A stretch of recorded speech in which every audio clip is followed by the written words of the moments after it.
Naquela noite, quando levei a carteira que meu marido havia esquecido em casa para o aeroporto, pensei que estava apenas cumprindo meu dever de esposa atenciosa. Ao chegar ao terminal, já passava da meia-noite, quando o motorista do aplicativo de transporte que eu havia chamado trancou subitamente todas as portas do carro. Com a voz tensa, ele disse: "Não saia aqui, por favor, confie em mim." Eu congelei e perguntei: "Por que, senhor?" Ele estava pálido de medo e apenas murmurou: "Você entenderá em 5 minutos." Permaneci em silêncio, tentando respirar fundo e obedecendo às suas palavras, sem imaginar que, exatamente 5 minutos depois, 3 viaturas da polícia nos cercariam completamente. Eu nunca teria pensado que aquela noite acabaria mudando toda a minha vida. Antes de começarmos com a história, vou pedir algo bem rápido. Deixe o seu like neste vídeo, inscreva-se no canal e me diga nos comentários de qual cidade você está assistindo. Assim, podemos continuar crescendo e trazer histórias ainda mais intensas para você. O relógio de parede na sala marcava 00:15 da noite.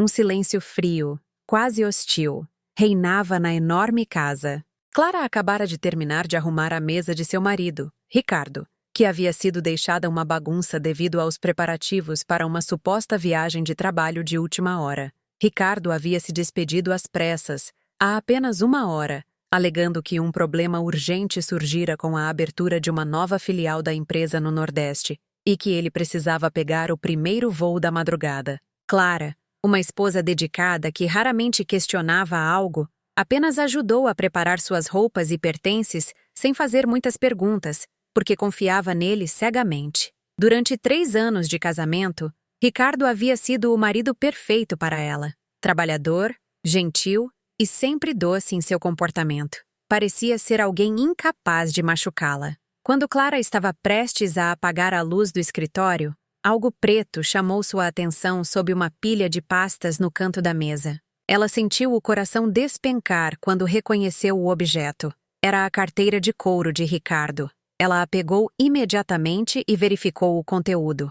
Sua identidade, seu principal cartão de crédito, seu cartão de débito e um maço grosso de notas estavam todos lá. Clara ficou nervosa instantaneamente. Como era possível que Ricardo tivesse partido para o aeroporto sem a carteira? Sem documento, ele não conseguiria embarcar no avião. Sem cartões ou dinheiro vivo, teria problemas durante a viagem. Imediatamente, imagens dele perdido no terminal, irritado ou até mesmo impedido de seguir viagem por causa daquele descuido, começaram a martelar em sua mente. Clara correu para o quarto para encontrar o celular e ligou para Ricardo várias vezes. O toque repetia, mas ninguém atendia.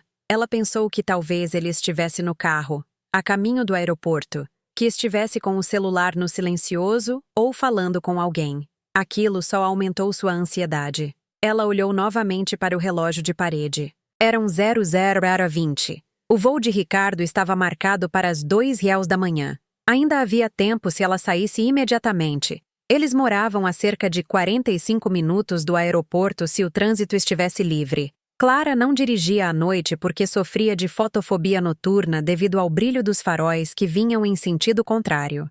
E, além disso, o motorista particular da família havia ido para casa ao pôr do sol. Sem pensar 2 vezes, decidiu pedir um carro por meio de um aplicativo de transporte. Com os dedos trêmulos, abriu o app no celular. Precisava levar aquela carteira para ele a todo custo. Não queria que Ricardo se metesse em apuros por algo que ela poderia resolver. Após alguns minutos de busca, o aplicativo indicou que um motorista havia aceitado a corrida. O nome que apareceu na tela era Seu Benedito. O carro era um sedã preto e estava muito próximo do condomínio fechado. Ele chegaria em cerca de 5 minutos. Clara rapidamente colocou seu véu, hijab. Abotoou um casaco grosso para se proteger do ar gelado da noite e agarrou a carteira de Ricardo com tanta força que parecia estar segurando a própria vida. 5 minutos depois, um sedã preto parou em frente ao portão. Clara saiu, trancou tudo e desceu até a rua. Abriu a porta traseira do carro e se acomodou no banco.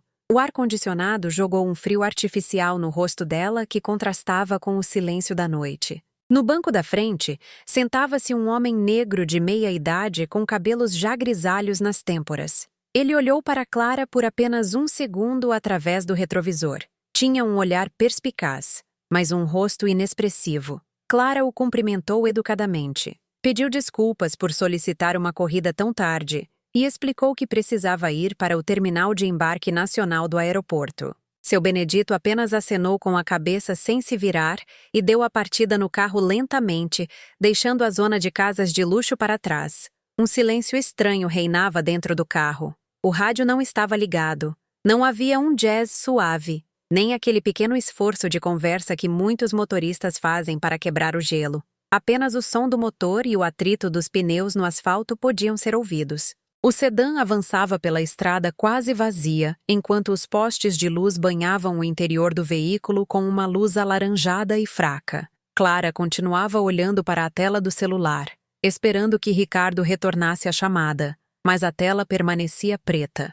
Ela lhe enviou uma mensagem de texto rápida para avisar que estava a caminho do aeroporto para levar a carteira, mas a mensagem permaneceu como entregue, sem confirmação de leitura. Pensou que talvez a bateria tivesse acabado ou que a cobertura estivesse ruim na rota para o aeroporto. Tentou se acalmar, encostou as costas no banco e tentou regular a respiração.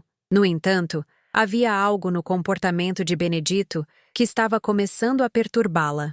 Clara notou que o motorista olhava o retrovisor com muita frequência, checando tanto seus movimentos quanto o que estava acontecendo atrás do carro. A cada poucos minutos, seus olhos se encontravam com os dela no reflexo. Essa insistência a fez se sentir desconfortável. Ela ajeitou o casaco, abraçou a bolsa onde guardara a carteira de Ricardo e sentiu um arrepio de medo. De repente, vieram à mente todas as notícias de crimes cometidos em carros de aplicativo que ela havia lido nas redes sociais. Ela era uma mulher sozinha no meio da noite, em um carro com um estranho em uma estrada deserta. Ela tentou afastar esses pensamentos, repetiu orações em silêncio e disse a si mesma que, com certeza, Benedito era apenas um homem sério, quieto e cansado. Para se distrair, Clara virou-se para a janela. Os prédios da região central desapareciam atrás deles, substituídos pelas áreas abertas mais escuras típicas da estrada que levava ao aeroporto. A velocidade do carro era constante, nem muito rápida, nem muito lenta. Benedito dirigia com uma prudência quase exagerada, mudando de faixa repetidamente como se estivesse evitando outros veículos, mesmo com o tráfego sendo quase nulo. Uma hora depois, as luzes intensas do aeroporto começaram a brilhar à distância. Clara exalou, aliviada. Ela checou o celular. Era 1h em ponto. Ainda faltava 1 hora para o voo de Ricardo decolar. Estava convencida de que ele estaria na área de check-in, procurando nervosamente por sua carteira.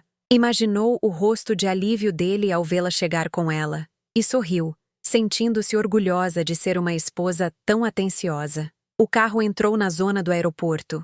Benedito parecia estar se dirigindo à área de embarque usual, onde a iluminação era intensa e havia sempre gente indo e vindo. No entanto, em vez de parar em frente ao saguão principal, ele continuou se movendo lentamente até o final da zona de desembarque de passageiros. Esse final estava quase na escuridão, com vários postes de luz queimados, e era muito mais solitário. Clara franziu a testa. Estava prestes a pedir ao motorista para parar na entrada central, mas suas palavras congelaram quando viu a expressão de Benedito no espelho. O rosto do homem estava tenso, banhado em suor frio, como se estivesse prendendo a respiração. O carro parou ao lado de uma grande coluna de concreto que separava a zona pública da área de estacionamento VIP. Não havia ninguém do lado de fora, nenhum carregador de malas, nenhum outro passageiro, nenhum segurança visível, apenas a escuridão e o vento cortante do início da manhã. Clara sentiu a pele se arrepiar.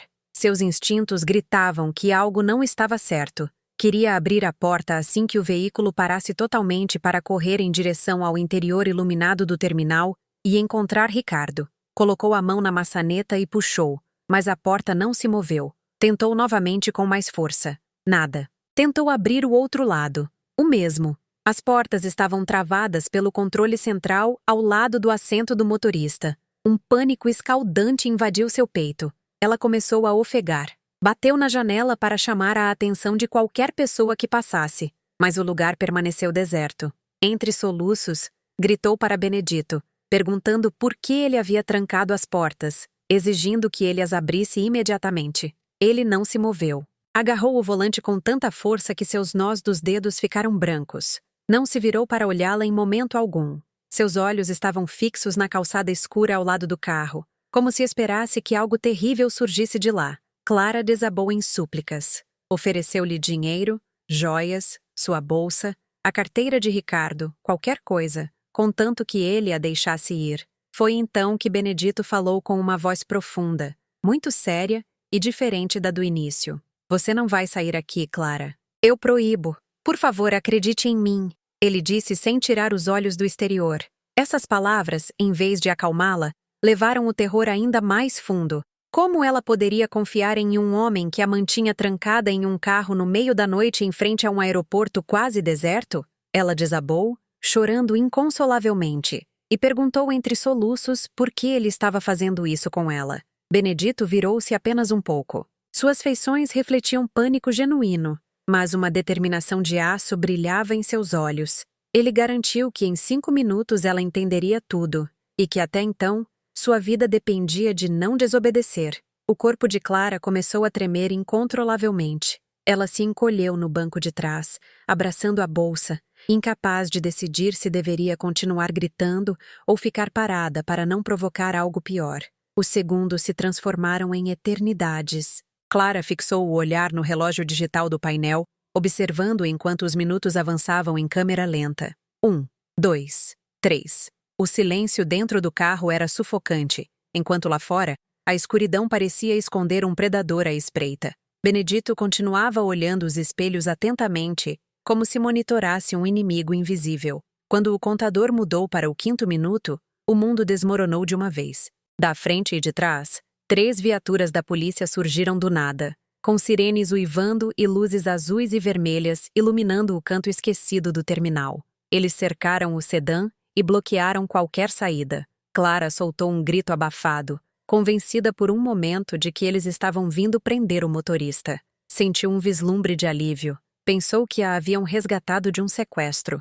Vários policiais com coletes à prova de bala saíram dos carros armados com fuzis. Eles se moveram com velocidade e precisão militar. Clara se abaixou, temendo que um tiroteio irrompesse. Ela ouviu ordens gritadas nos alto-falantes, comandando alguém a se deitar e se render imediatamente. Fechou os olhos e cobriu os ouvidos, desejando que tudo acabasse logo. Mas, para sua surpresa, a polícia não mirou no sedã de Benedito. Eles passaram direto, contornaram a grande coluna de concreto ao lado do carro e pularam em uma silhueta que estava escondida na escuridão, exatamente no local onde a porta traseira estaria se Clara tivesse conseguido sair. Ela se atreveu a levantar a cabeça apenas um pouco. Os policiais dominavam um homem envolto em um casaco preto grosso com um boné puxado até as sobrancelhas. O indivíduo tentou lutar, mas a diferença numérica era esmagadora. Eles o jogaram no chão e torceram seus braços atrás das costas para algemá-lo. De um dos bolsos dele caiu uma faca dobrável e um lenço, aparentemente encharcado em líquido. Um policial pegou o lenço com luvas e o colocou em um saco de evidências. Mesmo do carro, Clara percebeu um cheiro químico penetrante que a fez arrepiar. Clorofórmio. Naquele momento, outro policial abriu a porta do motorista do sedã pelo lado de fora e falou com Benedito através da janela em um tom respeitoso, como se já se conhecessem. Ele o informou que o alvo havia sido detido e que a situação estava sob controle. Benedito assentiu, finalmente soltando um suspiro de alívio e desativou a trava central. O clique da fechadura soou como música de libertação para Clara. Ainda tremendo, Clara perguntou o que estava acontecendo e por que haviam pego aquele homem. Ela não entendia por que os policiais não estavam prendendo Benedito, nem por que o tratavam com cortesia. O motorista virou-se para ela com calma pela primeira vez. Sua expressão havia mudado. Não era mais a de um estranho mal-humorado, mas de alguém olhando para ela com afeto e respeito. Ele se apresentou novamente, mas desta vez não como um simples motorista de aplicativo. Ele disse que seu nome era Benedito e que ele havia sido o chefe de segurança pessoal de seu falecido pai, o Sr. Antunes. Clara ficou de boca aberta. Ela se lembrava vagamente daquele nome de sua infância. o homem de confiança que havia se aposentado anos atrás. Benedito explicou que, antes de morrer, seu pai havia secretamente lhe pedido para continuar a protegê-la de longe, porque sempre temeu que alguém se aproximasse dela puramente por interesse financeiro.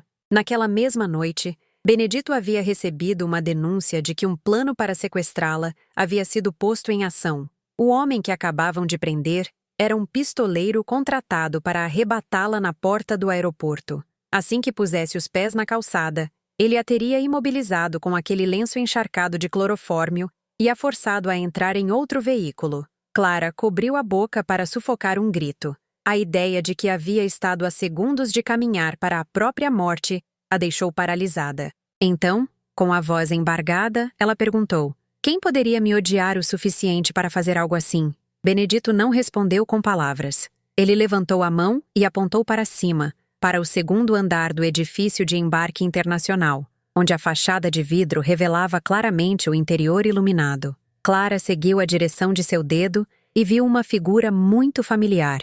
Lá estava Ricardo, seu marido. Ele não tinha, porém, o rosto de um homem angustiado pelo desaparecimento da esposa, mas uma expressão corroída pela raiva e frustração.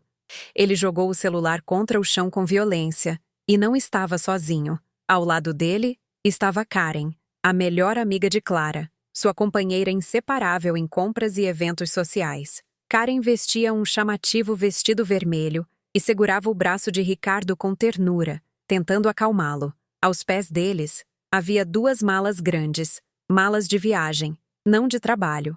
Ricardo envolveu a cintura de Karen naturalmente com uma intimidade que ele jamais teria com uma simples amiga. Ambos olhavam para baixo, em direção à zona das viaturas, com uma mistura de ódio e desespero nos olhos, como se alguém tivesse arruinado um plano cuidadosamente elaborado. Naquele instante, o mundo de Clara desmoronou. As lágrimas começaram a rolar novamente, não mais de medo, mas de uma dor lancinante no fundo do peito. Ali, diante de seus olhos, estava refletida uma dupla traição. O homem que ela amava e a amiga em quem confiava haviam conspirado juntos para eliminá-la. A suposta viagem de negócios era uma mentira, e a carteira esquecida não tinha sido um descuido, mas uma isca para forçá-la a sair de casa sozinha à meia-noite e levá-la exatamente para aquele local onde o pistoleiro a esperava. Benedito a deixou chorar por um tempo em silêncio, até que seus soluços se transformaram em respirações ofegantes.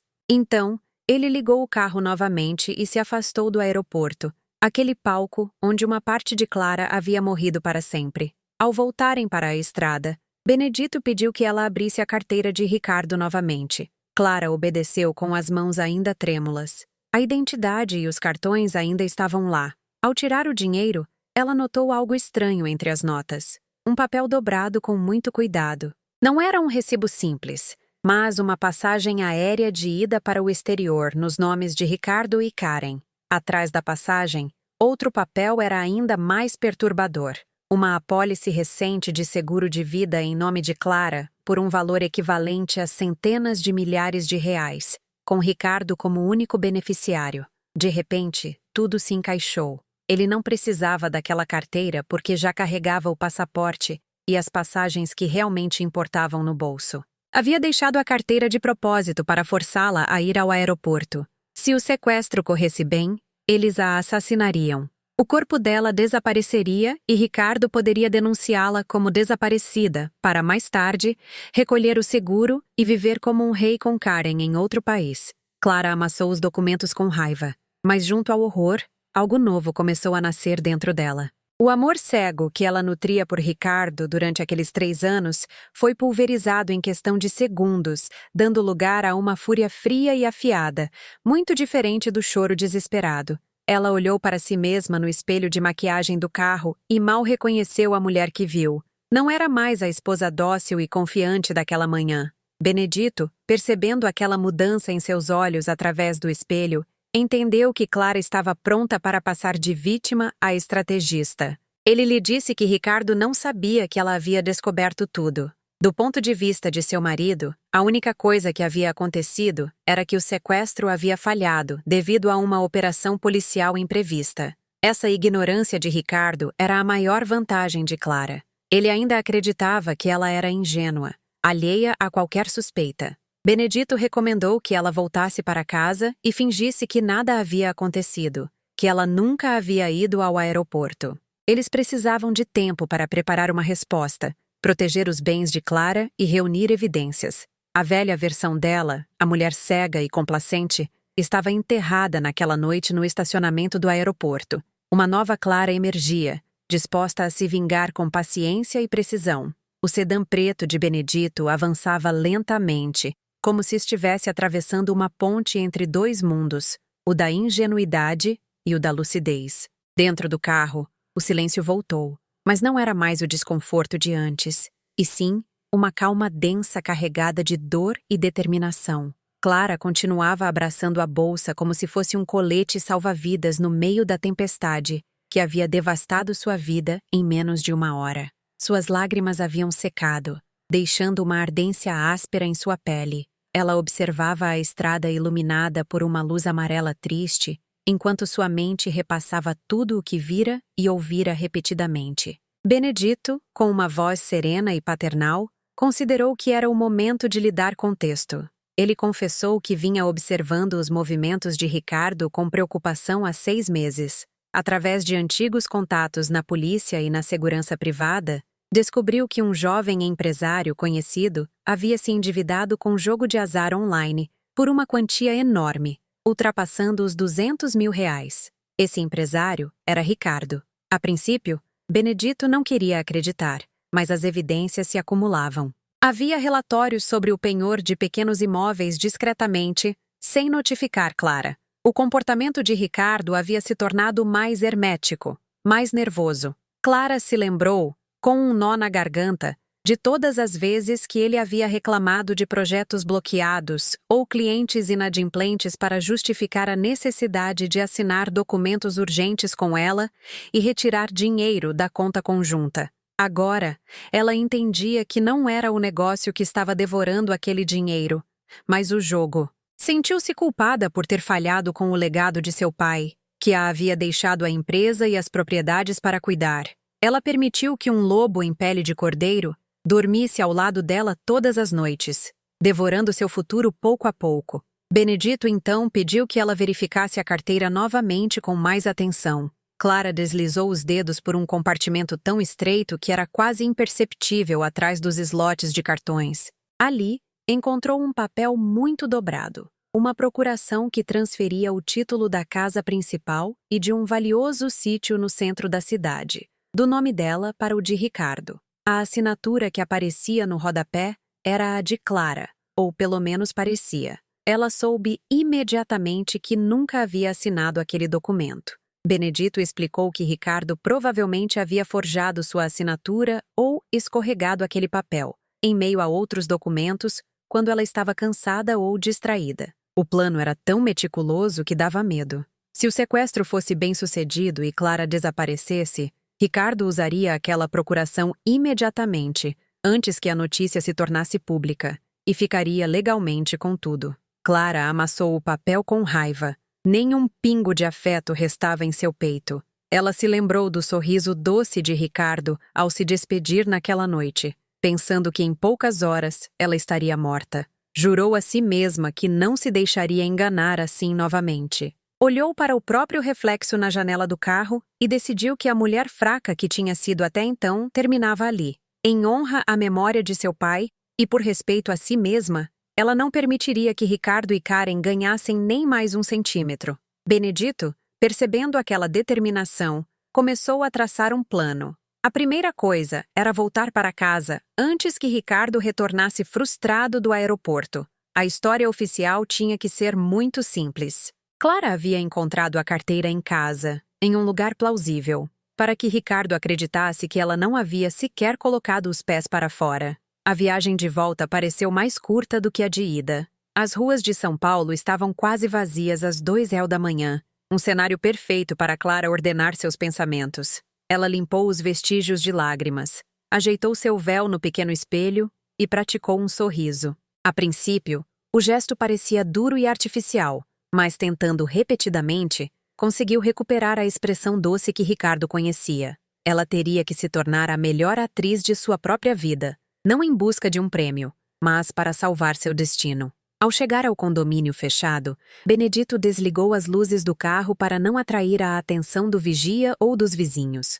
Ele a deixou a poucos metros da porta para que o som do motor não denunciasse nada. Antes de Clara sair, Benedito lhe entregou um pequeno dispositivo do tamanho de um botão. Era um microfone espião de alta tecnologia. Ele pediu que ela o escondesse em um lugar que Ricardo usasse diariamente para conversar ou trabalhar, mas onde não fosse fácil de detectar. Clara o apertou no punho com determinação, saiu do carro e esgueirou-se até a porta de sua própria casa, como se fosse uma intrusa em território inimigo. Abriu a fechadura com extremo cuidado para que não range. O interior estava escuro e silencioso, impregnado do cheiro de aromatizador de lavanda que em outras noites a havia confortado, e agora parecia sufocante. Cada canto a lembrava de cenas de uma vida que acabara de se provar uma mentira. O sofá onde assistiam a filmes, a mesa onde tomavam café da manhã juntos, tudo de repente parecia um cenário de teatro. Ela trancou novamente por dentro para que nada chamasse a atenção quando Ricardo voltasse. Sua primeira parada foi o banheiro. Lavou o rosto repetidamente com água fria, tentando apagar o rastro das lágrimas e do pânico de suas feições. Olhou-se por um longo tempo no espelho da pia. Continuava vendo a mesma mulher de sempre, mas com outra alma nos olhos. Não havia mais ingenuidade, mas uma nova dureza lúcida. Ela sussurrou para si mesma que conseguiria, que não era uma vítima indefesa, mas a filha de um homem forte que nunca desistia. Quando se sentiu serena o suficiente, começou a montar o palco. Clara levou a carteira de Ricardo para a sala e meditou sobre onde seria mais lógico encontrá-la. Não deveria estar escondida em um lugar impossível, mas também não tão visível a ponto de parecer colocada de propósito. Após alguns segundos de reflexão, decidiu deixá-la meio encaixada na fenda entre a almofada do sofá e o apoio de braço, exatamente como poderia ter caído do bolso de Ricardo ao se sentar pela última vez para calçar os sapatos. O local era perfeito. Em seguida, sentou-se naquele mesmo sofá, ligou a televisão com o volume muito baixo, deixou uma revista nas mãos e se acomodou como se estivesse lendo até cair no sono. O relógio bateu às 3 quando ela ouviu um motor de carro se aproximar e parar em frente à casa.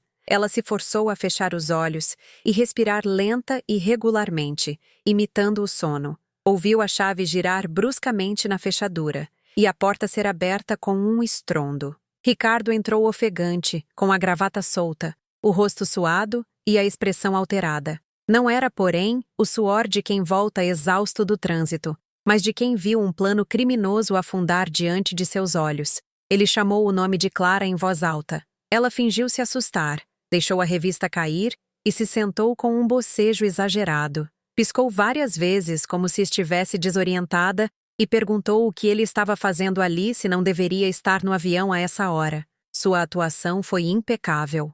Ricardo ficou paralisado por um segundo, vendo-a tão calma no sofá. Depois, recuperou a compostura e começou a desdobrar suas mentiras habituais. Com a voz pesarosa, disse que quando estava na estrada para o aeroporto, percebeu que havia perdido a carteira. Ele entrou em pânico, explicou e decidiu voltar porque não podia voar sem documento. Acrescentou que havia ocorrido um acidente de caminhão e o trânsito havia colapsado, justificando assim o porquê de ter chegado tão tarde. Clara o escutou com o rosto preocupado, assentindo, embora por dentro seu sangue estivesse fervendo. Ela sabia perfeitamente onde ele realmente havia estado e com quem. Ela se levantou, pegou-o pelo braço com doçura e comentou que também havia ficado assustada por não ter conseguido se comunicar com ele. Com muita naturalidade, apontou para o sofá. Disse a ele que, ao acordar, havia notado algo duro na fenda do assento e que, ao olhar, havia visto a carteira espreitando. Seguindo a direção que ela apontava com a mão, Ricardo viu a borda do couro saindo entre as almofadas. Suas feições mudaram imediatamente. Primeiro, um alívio imenso. Depois, perplexidade. Ele se atirou sobre a carteira e verificou seu conteúdo rapidamente. Tudo estava lá. O que ele não sabia era que Clara já havia fotografado a passagem e a apólice no carro de Benedito para preservar as evidências. Ricardo a abraçou com entusiasmo, a cobriu de agradecimentos e a chamou de seu amuleto da sorte. Naquele abraço, Clara percebeu algo mais. Um perfume feminino que não era o dela. Um aroma suave e caro que ela reconheceu instantaneamente como o de Karen. Seu estômago revirou, mas ela não se afastou. Sussurrou para ele tomar um banho quente e descansar, porque sem dúvida o engarrafamento deveria ter sido exaustivo. Ricardo aceitou o conselho e subiu as escadas em direção ao quarto principal. Assim que ele desapareceu de sua vista, Clara se lembrou do pequeno microfone que ainda apertava na mão. Era o momento perfeito. Fingindo que ia preparar uma toalha limpa, ela subiu atrás dele. Ouviu a água correndo no banheiro. Não havia tempo a perder. O terno de Ricardo estava jogado na cama, mas Clara teve um pensamento mais prático. O terno poderia mudar todos os dias. Eles precisavam de um objeto que o acompanhasse sempre. Seus olhos pararam na pasta executiva de couro que ele adorava. Um presente dela de aniversário que ele nunca largava. Ela abriu um pequeno bolso interior da pasta, normalmente destinado a moedas ou chaves, e colocou o microfone no canto mais fundo, pressionando-o com o dedo para garantir que permanecesse bem fixo e escondido. Fechou o zíper exatamente quando a porta do banheiro se abria. Ricardo saiu apenas com uma toalha na cintura. Clara se virou com um sorriso terno e lhe entregou as roupas limpas que havia preparado, prestativa como sempre. Ele a beijou na testa sem imaginar que, a partir daquele momento, toda a conversa importante que ele tivesse com aquela pasta por perto seria gravada. Naquela noite, eles dormiram na mesma cama, mas com as almas em polos opostos. Ricardo caiu em um sono profundo, convencido de que seu plano fracassado havia passado sem deixar rastros, e talvez planejando uma nova estratégia com Karen. Clara, por outro lado, permaneceu acordada, olhando para o teto do quarto. Ela estava usando fones de ouvido discretos conectados ao aplicativo do microfone espião em seu celular. Ela sabia que um homem como Ricardo não demoraria a entrar em contato com sua cúmplice. Pouco antes do amanhecer, ela fingiu se levantar para beber água e foi para a cozinha com o celular na mão. No aplicativo, viu que o dispositivo estava ativo e captando som dentro da pasta. Ela ouviu o barulho do trânsito e, em seguida, o toque de outra linha. Ricardo estava usando um celular descartável escondido na pasta para ligar para alguém. Assim que uma voz feminina atendeu do outro lado, Clara sentiu um arrepio. Era Karen. A conversa que se seguiu foi tudo, menos romântica. Não havia palavras doces, mas insultos, cobranças e pânico. Ricardo praguejou contra a polícia e a operação que havia arruinado seu plano no aeroporto. Ele gritou que o prazo para pagar suas dívidas de jogo terminava no dia seguinte e que devia mais de R$200 mil. Se não pagasse, os brutamontes que trabalhavam para o agiota viriam à sua casa ou escritório, arruinando sua reputação e talvez o mandando para a cadeia. Karen, tão nervosa quanto ele, mas mais calculista, lembrou-lhe do plano alternativo, o galpão antigo herdado do pai de Clara, onde acreditavam estar guardados barras de ouro e escrituras de terras ainda não tituladas. O problema era o de sempre. Somente Clara sabia o código do cofre que, segundo rumores, estava lá. Karen insistiu que Ricardo devia conseguir a combinação de qualquer maneira, enganando, pressionando ou aproveitando alguma fraqueza. Ele aceitou a ideia e disse que naquela mesma tarde iria para casa carregado de presentes para amolecê-la.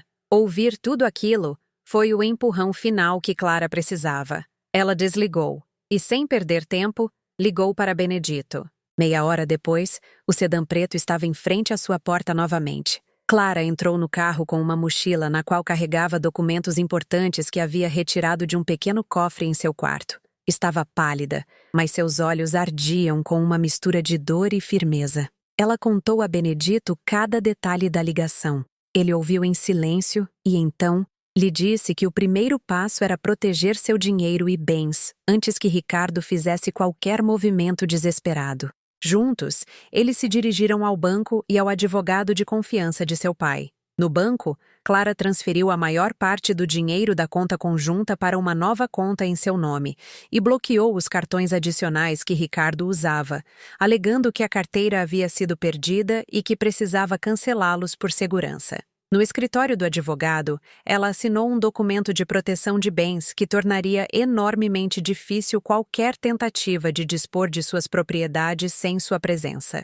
Benedito ficou ao lado dela, agindo como um pai substituto, acompanhando-a em cada procedimento. Ao meio-dia, Clara se sentia um pouco mais forte. Havia acabado de fechar pelo menos uma das principais avenidas, pelas quais Ricardo se sustentava financeiramente. Naquela mesma tarde, Ricardo cumpriu sua ameaça. Chegou em casa mais cedo com um enorme buquê de rosas vermelhas e um pequeno pacote de farmácia. Clara o recebeu com um sorriso surpreendentemente convincente, parecendo lisonjeada pelo gesto. Ele lhe entregou as flores, beijou-a na bochecha e lhe deu o pacote, explicando que era um suplemento de vitaminas importadas, muito caras, que ele havia comprado só para ela porque a vira com um aspecto cansado e pálido ultimamente. "Preocupo-me com a sua saúde", disse ele com sua melhor voz de marido atencioso. Clara segurou o frasco nas mãos, sentindo um formigamento de alarme. Quando Ricardo foi ao banheiro para se refrescar,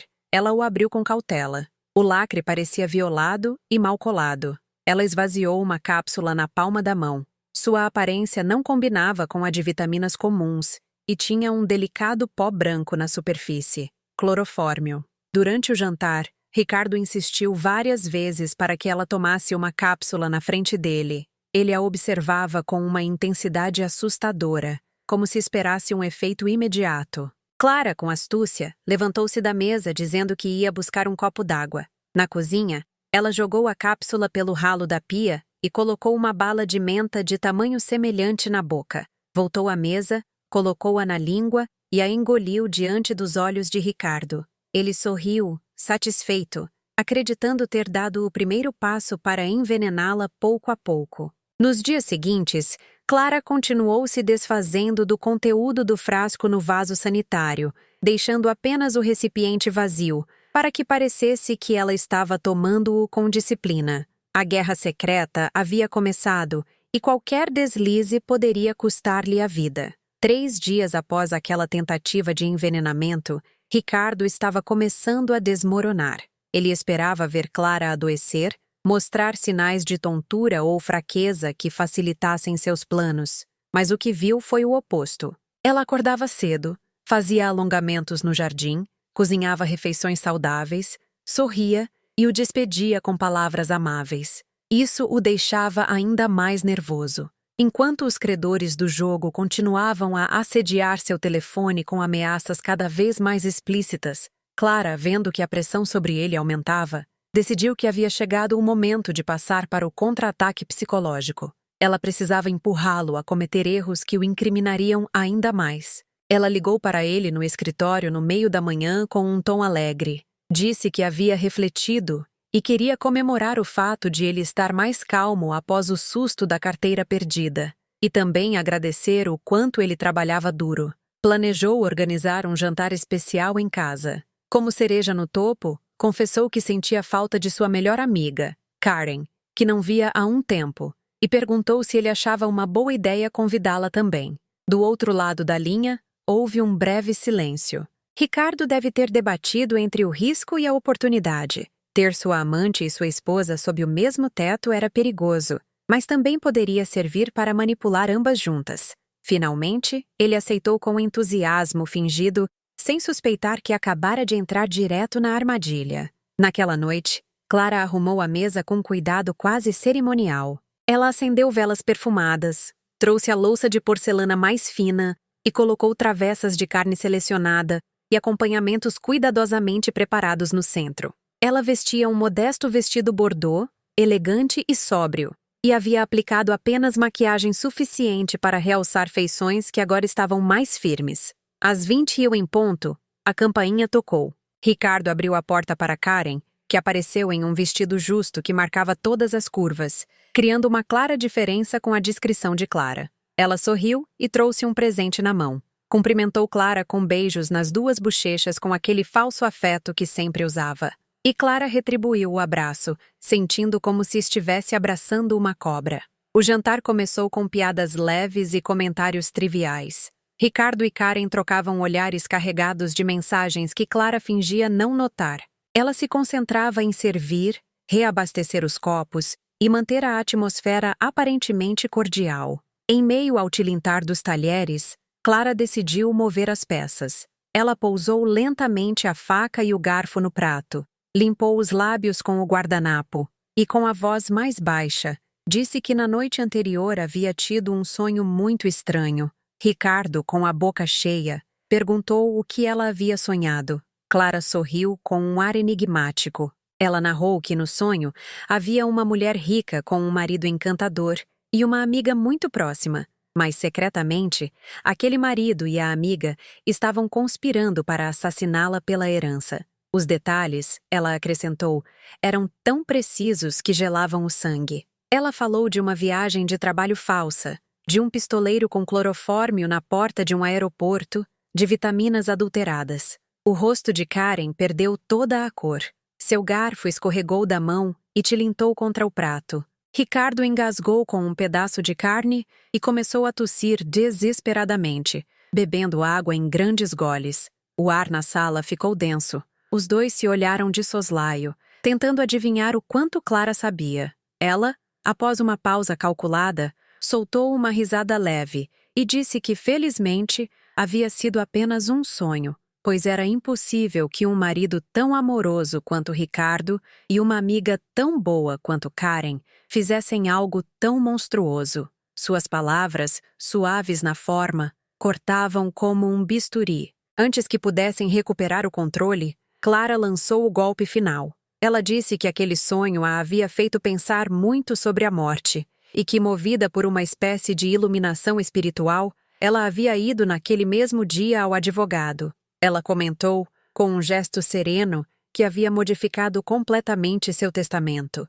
Explicou que se morresse subitamente ou em circunstâncias duvidosas antes dos 60 anos, 100% de seus bens, incluindo a casa, as terras, as contas bancárias, as ações e o conteúdo do cofre da família, seriam doados automaticamente a uma fundação para orfanatos e a uma instituição de caridade de combate ao câncer. Nem seu marido, nem qualquer outro parente receberia um único real. Ela justificou sua decisão dizendo que Ricardo era um homem capaz, que podia ganhar a vida sozinho sem depender de herança. A sala mergulhou em um silêncio brutal.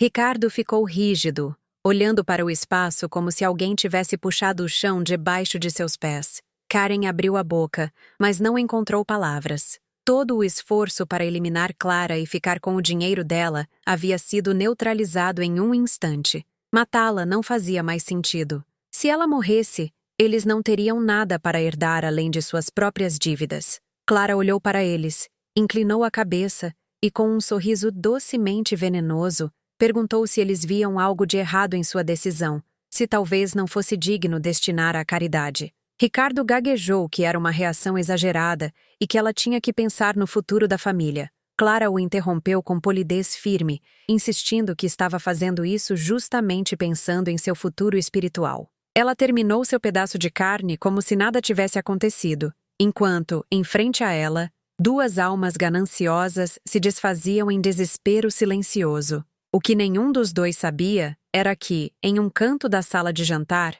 uma pequena luz de uma câmera escondida instalada por Benedito piscava, gravando cada gesto, cada olhar de pânico. Aquele jantar era a primeira peça de um dossiê de provas que desmontaria completamente a versão de Ricardo e Karen no tribunal. Naquela mesma noite, incapazes de dormir, Ricardo e Karen se refugiaram no pequeno apartamento que ela tinha em outra parte da cidade, seu esconderijo secreto, que agora se tornara um abrigo de pânico. O celular de Ricardo não parava de vibrar com ligações e mensagens de números estrangeiros carregados de ameaças e fotos desagradáveis. Os agiotas não iam esperar mais. Ricardo andava de um lado para o outro, despenteado, abatido, cada vez mais à beira de um colapso.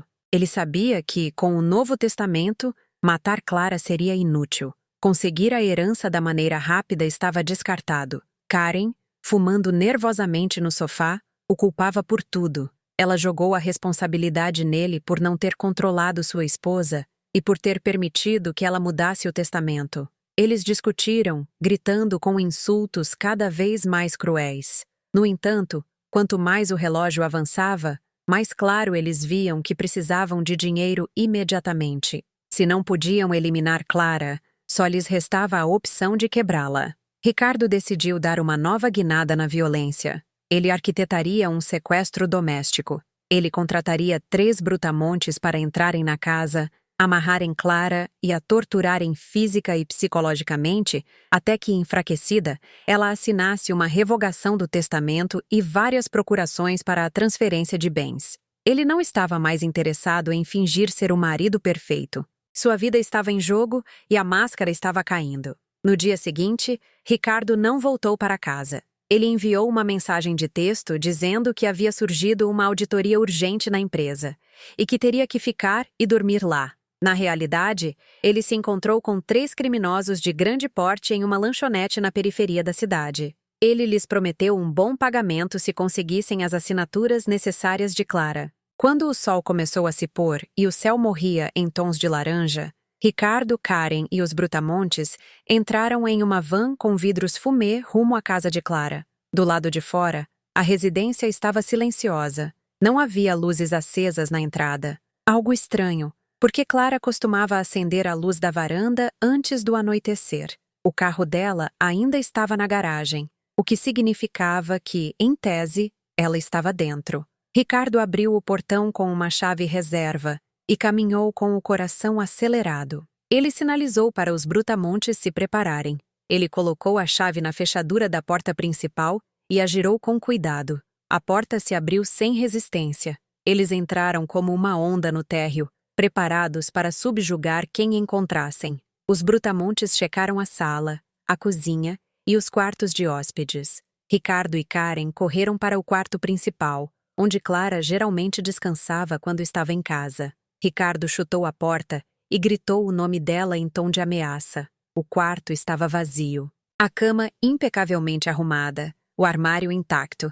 Ele começou a checar o banheiro, o escritório, cada canto do andar superior. Nada. A casa parecia abandonada. Aterrorizado pela possibilidade de Clara ter conseguido escapar, Ricardo voltou para a sala de estar. Os brutamontes confirmaram que não havia ninguém em toda a casa. Em um acesso de fúria, ele chutou uma mesa de centro de vidro, quebrando um vaso em pedaços. Então, um som suave quebrou o silêncio. Um laptop ligado, pousado na mesa de centro, emitiu uma notificação e a tela acendeu subitamente. Ricardo, Karen e os brutamontes se aproximaram com suspeita. Na tela, uma chamada de vídeo de entrada começou a ser reproduzida automaticamente. O rosto de Clara apareceu com clareza. Ela estava sentada em uma sala desconhecida, vestindo um hijab preto e uma expressão serena, quase fria. Ricardo se inclinou em direção à tela e gritou, exigindo saber onde ela estava e ordenando que voltasse para casa. Clara não se intimidou.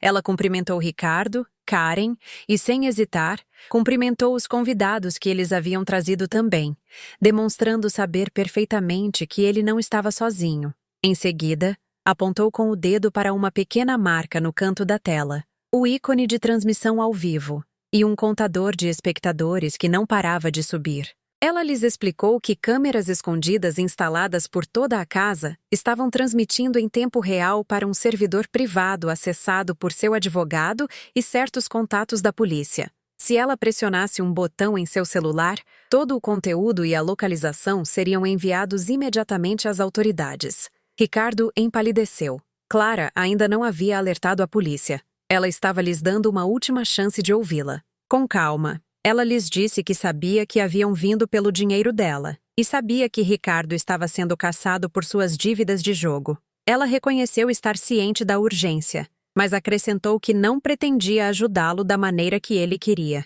Ainda assim, garantiu que não era tão cruel a ponto de deixá-los matá-lo por um calote. Ela confessou que o testamento realmente existia, exatamente como havia lhes dito, e que os principais bens já estavam blindados. Mas ela também revelou que tinha um capital líquido não registrado no testamento, um legado de seu pai na forma de dinheiro em espécie e ouro guardado em um lugar secreto, suficiente para cobrir a dívida e ainda sobrar um pouco. Os olhos de Ricardo e Karen brilharam de ganância. Eles perguntaram onde estava esse dinheiro. prometendo desaparecer para sempre da vida de Clara assim que o tivessem. Ela descreveu um antigo galpão têxtil de propriedade de sua família, em uma zona industrial abandonada, um lugar que quase ninguém visitava. Ela narrou que, no fundo, sob o piso de concreto onde costumava ficar a máquina número 7, havia um cofre enterrado. Ela lhes deu a combinação baseada na data de casamento deles, invertida. Era uma história tão detalhada e plausível que dissipou as últimas reservas de Ricardo. Ele se lembrou daquele galpão. Havia estado lá uma vez no início do casamento e sabia que era perfeito para esconder algo. Sem pensar mais, Ricardo ordenou que os brutamontes o acompanhassem até o galpão. Ele precisava da força deles para quebrar o chão e carregar a caixa. Ele fechou o laptop com força, cortando a chamada, convencido de que a sorte estava ao seu alcance. A van deu a partida e disparou em direção à zona industrial com Karen indicando as rotas mais rápidas em seu celular. Nenhum deles notou o carro que o seguia à distância. O sedã de Benedito com ele ao volante e Clara ao seu lado observando o ponto vermelho no GPS que marcava a localização do veículo de Ricardo. Após 45 minutos em estradas cada vez mais deterioradas, eles chegaram à avenida onde antigos galpões enferrujados se alinhavam. O galpão da família de Clara ficava no final, com a fachada descascando e uma cerca vencida pela ferrugem. Ricardo arrebentou a cerca com a van até arrancar a corrente. Eles entraram no pátio coberto de lama seca e ervas daninhas, pegaram pás, picaretas e um pé de cabra no porta-malas, e forçaram a porta do galpão, que se abriu com um guincho agudo. Um cheiro de poeira, umidade e dejetos de animais atingiu seus narizes. Apenas a luz da lanterna que Karen segurava quebrava na escuridão. Guiados pelas instruções de Clara, eles avançaram para o fundo, onde estava uma velha máquina de metal coberta de ferrugem, parada há anos. Ricardo apontou para o chão de cimento sob a máquina e ordenou que os brutamontes começassem a bater na superfície com o pé de cabra e marretas. O estrondo metálico ecoou por todo o edifício. Por quase 1 hora, eles trabalharam sem descanso, rachando o concreto e movendo pedaços para o lado até que uma das pás atingiu algo sólido. Ricardo ordenou que parassem e aproximou a lanterna. Sob uma camada de sujeira, apareceu o topo de um cofre de metal de tamanho médio. Entre suores e ofegos, eles levantaram a caixa e a colocaram no chão rachado.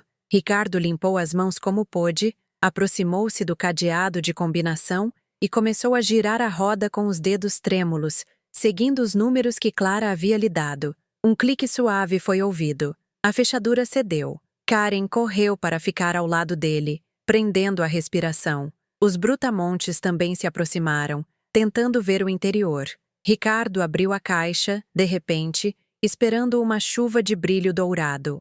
Dentro não havia barras nem maços de reais, apenas pilhas de papéis, pastas antigas e várias fotografias grandes. Confuso, Ricardo começou a remexer nervosamente, esperando encontrar as notas sob aquela bagunça. O que ele encontrou foram cópias de seus documentos de dívida de jogo com todos os dados de transações. Havia também recibos de transferências de dinheiro da conta de Clara para a dele e para a de Karen nos últimos 2 anos. E como se não bastasse, as fotos mostravam Ricardo e Karen entrando em hotéis, jantando juntos e se abraçando no aeroporto. No topo de tudo, um envelope branco com uma caligrafia perfeitamente reconhecível. Clara. Na capa, lia-se: um presente para os traidores. Ricardo abriu o envelope com as mãos trêmulas. Na folha, apenas uma frase: o tesouro que vocês procuram não está aqui. O que está nesta caixa são as provas de tudo que vocês fizeram. Aproveitem. A polícia está a caminho. Nesse exato momento, um poderoso feixe de luz inundou o interior do galpão através das janelas quebradas e das rachaduras na porta. Sirenes da polícia começaram a uivar a poucos metros de distância. Vários alto-falantes gritavam ordens claras, indicando que o edifício estava cercado e ninguém deveria se mover. Ricardo deixou o papel cair, sentindo as pernas fraquejarem. Karen começou a gritar e a bater no peito dele, chamando-o de idiota. Os brutamontes tentaram fugir em direção a uma saída traseira, mas a porta foi arrombada sob o impacto de uma tropa de elite. Em questão de minutos, todos estavam imobilizados contra o chão frio de cimento, com as mãos algemadas nas costas. A ganância que os havia levado até ali terminou em um golpe seco de realidade. A luz dos holofotes da polícia transformou o galpão em um palco cirúrgico, onde nenhuma sombra podia mais esconder nada. No meio do caos, a porta principal do galpão se abriu suavemente e os policiais fizeram um corredor.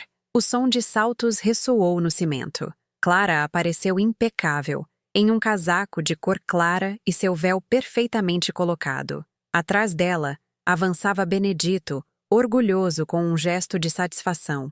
Ricardo e Karen, no chão, olharam para cima e a viram como se ela fosse a própria personificação do destino vindo acertar as contas.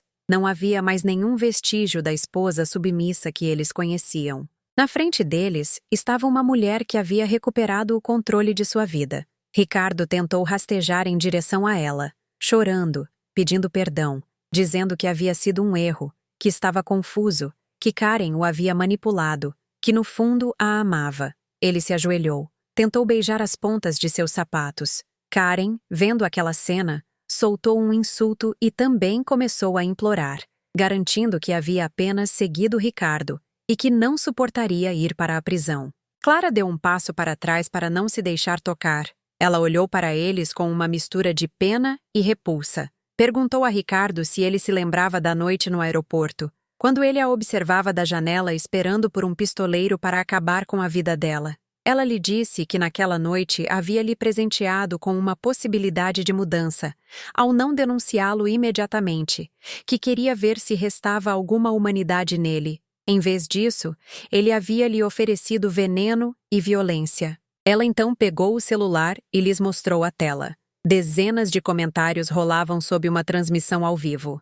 Insultos, condenações, raiva. Ela narrou que tanto o que estava acontecendo naquele galpão quanto a tentativa de sequestro planejada em sua casa haviam sido gravados e transmitidos para um círculo de pessoas de confiança. Seus ex-sócios, vizinhos e parentes haviam visto o verdadeiro rosto de Ricardo e Karen. Eles não apenas perderiam a liberdade, mas também a reputação que tanto presumiam. Um chefe de polícia se aproximou de Clara e pediu permissão para levar os detidos embora. Ela assentiu. Os oficiais levantaram Ricardo e Karen. Ele caminhava como um boneco quebrado. Ela continuava tentando se soltar, prometendo que tudo era um mal-entendido. Quando os carros partiram e o galpão recuperou o ar sombrio, Clara respirou fundo pela primeira vez em muitos dias. Ela olhou para o cofre, aberto, cheio de papéis e fotos, e entendeu que era uma metáfora perfeita para o seu casamento. Um recipiente que por fora parecia sólido e valioso, mas que por dentro estava cheio de lixo. Ela se virou para Benedito, que a esperava junto à porta, e assentiu. Era hora de voltar para casa. Desta vez, de verdade, para um lar que, pouco a pouco, deixaria de estar contaminado pelo veneno que Ricardo havia derramado sobre ele. 6 meses depois, a vida de Clara era diferente. Os processos judiciais contra Ricardo e Karen avançaram rapidamente. As gravações de áudio, os vídeos das câmeras, os documentos encontrados no cofre e as movimentações bancárias pintaram um quadro tão claro que seus advogados acharam impossível construir uma defesa crível. O juiz os condenou severamente por tentativa de homicídio, estelionato, fraude e falsificação de documentos. Ricardo foi enviado para um presídio de segurança máxima. Lá, ele descobriu que seus credores também tinham amigos entre os detentos. Seus dias se encheram de ameaças, extorsões e surras. Seus ternos caros e a aura de homem respeitável haviam ficado para trás. Ele era apenas mais um sujeito magricela com olhos esgazeados, sem honra nem futuro. Karen, por sua vez, foi detida em uma penitenciária feminina, onde a notícia logo se espalhou de que ela havia participado de um plano para assassinar sua melhor amiga. O desprezo das detentas foi imediato. A mulher coquete e arrogante que Clara havia conhecido se tornou uma sombra que lavava as roupas das outras em troca de um pouco de proteção. Toda noite ela se arrependia entre lágrimas, mas a culpa não mudava mais nada. O lugar que ela poderia ter ocupado ao lado de uma amiga leal, ela substituiu por uma cela e uma vida marcada para sempre. Clara, por outro lado, dedicou aqueles meses a se reconstruir.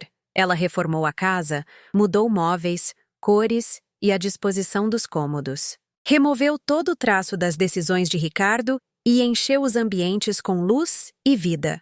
O lar deixou de ser um palco de mentiras para se tornar um autêntico refúgio. Ela também cuidou da empresa herdada de seu pai. Acompanhada por advogados e consultores, detectou e expulsou aqueles que haviam colaborado com Ricardo em manobras escusas. Implementou novos controles, fomentou uma cultura de transparência e descobriu que, na realidade, tinha um grande talento para os negócios. Ela não era apenas a filha do dono, era a diretora conduzindo a empresa a uma nova etapa de crescimento. Sua figura se tornou conhecida nos círculos empresariais. Ela começou a ser convidada para palestras e seminários sobre liderança feminina. Contava sua história com discrição, sem citar nomes, focando em como uma mulher pode superar a traição e assumir as rédeas do seu destino. O véu que ela usava com elegância não era apenas um vestuário de fé, mas um símbolo da força que havia encontrado dentro de si. Seus funcionários a olhavam com respeito genuíno, não por medo, mas porque viam nela alguém que havia caído no fundo do poço e se reerguido sem renunciar à dignidade. Em uma manhã ensolarada, Clara chegou ao mesmo aeroporto onde sua vida estivera prestes a terminar. Desta vez, no entanto, ela ia com o coração leve e uma pequena mala de viagem. Vestia um traje confortável e elegante em tons suaves, com óculos de sol e um sorriso tranquilo. Benedito a acompanhou até a área de embarque VIP. Ele não era mais apenas o ex-segurança de seu pai. Era seu braço direito na empresa e, acima de tudo, um membro da família que Clara havia escolhido. Parando perto da coluna de concreto onde meses antes quiseram matá-la, Clara olhou para o local de soslaio. A lembrança não doía mais. Apenas a lembrava do quão longe ela havia chegado. Benedito perguntou a ela, quase com orgulho paterno, se estava pronta para a viagem. Clara assentiu. Ela segurava nas mãos as passagens para a Umra, a peregrinação menor a Meca, e uma visita subsequente à Turquia, a viagem que sempre sonhou em fazer a dois, e que agora desfrutaria sozinha, vinda de uma liberdade conquistada. Ela agradeceu a Benedito por tudo que ele havia feito por ela, dizendo-lhe que, para ela, ele não era apenas um protetor, mas um verdadeiro anjo da guarda enviado por seu pai da memória. Ele ficou emocionado com os olhos marejados. Ela então se virou para a porta de embarque internacional, respirou fundo e avançou. Os painéis de voos anunciavam que seu avião sairia no horário. Era um detalhe que lhe parecia quase simbólico. Sua vida finalmente seguia o curso que ela mesma havia escolhido, e não o que outro tentara lhe impor. Enquanto estava na fila da imigração, Clara se permitiu fechar os olhos por alguns segundos, agradecendo em silêncio por ter sobrevivido àqueles 5 minutos em que um simples "não saia do carro" salvou sua vida. Ricardo e Karen ficaram para trás como um capítulo sombrio de um livro que já havia terminado. O que a esperava do outro lado da porta era um futuro cheio de possibilidades. Quando o agente carimbou seu passaporte e ela cruzou o posto de controle, ela soube que era o fechamento definitivo daquela história. A noite em que foi quase vítima se transformou no ponto de partida da mulher que ela era agora. Clara caminhou em direção ao portão de embarque, empurrando sua mala com passo firme, pronta para escrever os próximos capítulos de sua vida com sua própria mão. Gostou da história? E de qual cidade você está me ouvindo? Vamos nos encontrar nos comentários. Se você gostou da história, pode me apoiar enviando um super agradecimento para que eu possa continuar trazendo mais histórias como esta. Muito obrigada pelo seu carinhoso apoio. Aguardo seus comentários sobre a história. Na tela, você pode ver 2 novas histórias de vida que eu recomendo muito. Há muito mais no meu canal. Não se esqueça de se inscrever. Até a próxima história de vida. Com carinho e respeito.